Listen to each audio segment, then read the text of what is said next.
Salut à vous les bisounours, on se retrouve sur ma chaîne pour parler de l'EDC. Alors l'EDC, c'est un terme anglophone qui signifie Everyday Carry.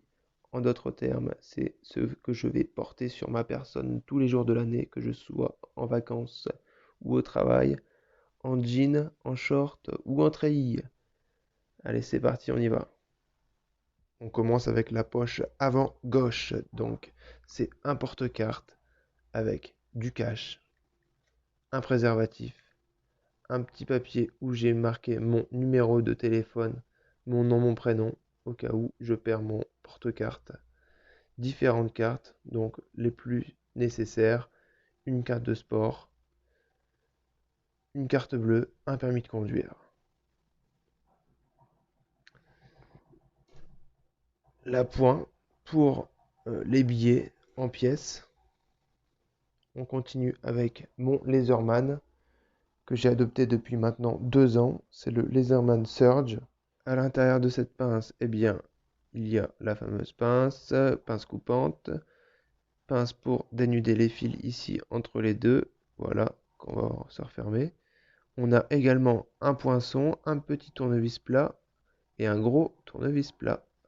De l'autre côté, on a un décapsuleur ouvre-canette et on a un porte-embout. Pour les embouts, eh bien, il suffit juste d'enlever l'embout qui est inséré dans la pince, de mettre directement ces embouts dans la fente prévue à cet effet.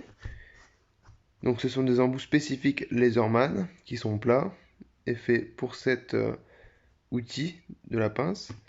Ou alors, il suffit de mettre la rallonge et on a accès, comme je vous disais, à tous les outils standardisés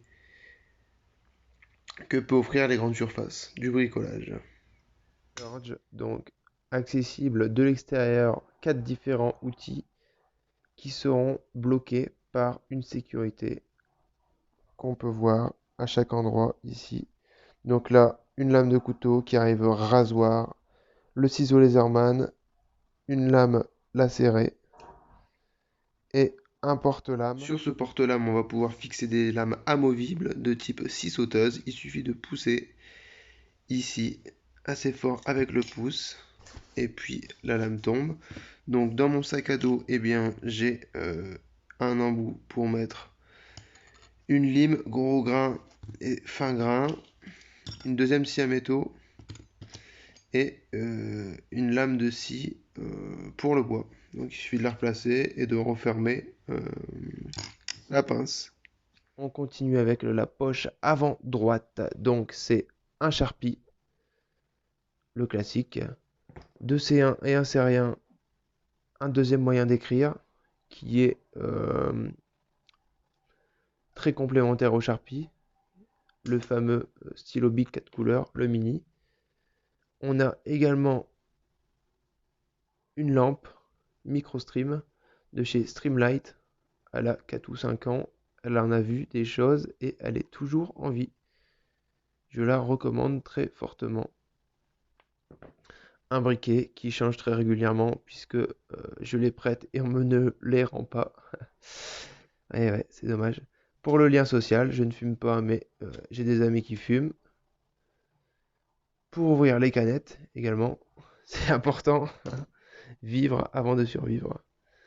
Un deuxième couteau, couteau suisse, tout petit, mais qui a une lame qui coupe très très très fort. Une lime à ongles avec au bout un tournevis plat. Bon, je m'en suis jamais servi. Là, très important, c'est pour ça que je l'ai pris. C'est déjà pour la deuxième lame, mais surtout pour la pince à épiler. À l'intérieur, j'y ai glissé une aiguille à coudre. Donc, petite modification, mais qui apporte beaucoup de choses à cet outil. Et là, c'est un cure-dent. On en a fini pour ma poche avant droite. On passe à la poche arrière gauche. Donc, deux paires de gants en nitrile, bleu ou blanc. Ne prenez pas des noirs, vous ne verrez pas la couleur du liquide ni la quantité. C'est très important. On y retrouve également dans cette poche des mouchoirs en papier. N'y mettez pas le paquet, ça va vous déranger pour vous asseoir. Prenez simplement une ou deux feuilles, pliez-les et ça vous fera une poche toute plate. Je fais une petite ellipse pour revenir sur un point fondamental dont je me suis servi pour construire cet EDC. Je voulais un EDC le plus smooth, on va dire, qui ne prend pas de place dans la poche, qu'on va oublier et au moment voulu, qui saura faire la différence. C'est grâce à ça que je saurai faire la différence. J'attire également l'attention sur l'adage de l'homme gris. Je veux un truc qui passe partout. Je veux pas qu'on me repère à 10 000 km en mode tactical. Il faut que ça soit le plus PvE possible. Donc poids, volume, encombrement, prix, polyvalence. À mon poignet gauche, eh bien, c'est une montre. Le principal, c'est qu'elle fasse l'heure, la date, chronomètre, euh, minuteur et également une alarme. Voilà. Une paire de gants. Alors, j'ai une paire de gants toujours dans mon sac à dos.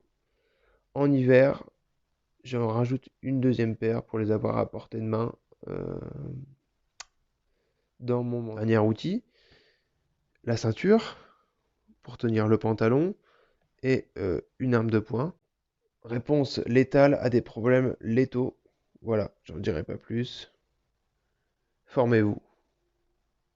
Seconde petite ellipse pour apporter une précision sur le port d'armes en France. Il est exclusivement réservé aux professionnels de la sécurité. Si vous n'en faites pas partie, ne portez pas votre arme sur vous. Au passage, si vous désirez porter dans un avenir le plus proche possible votre arme de poing que vous détenez légalement en tant que tireur sportif, eh bien je vous encourage à adhérer à l'ARPAC pour essayer de faire bouger les choses. Nous voilà pour finir sur la dernière pièce de l'EDC, un téléphone portable. Ici, il s'agit du Huawei Mate 10.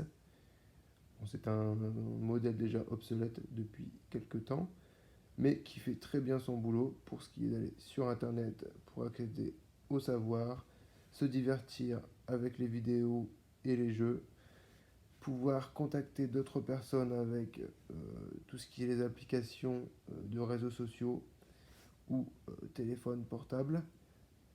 Malheureusement, en 2020, on ne peut plus se passer d'un téléphone.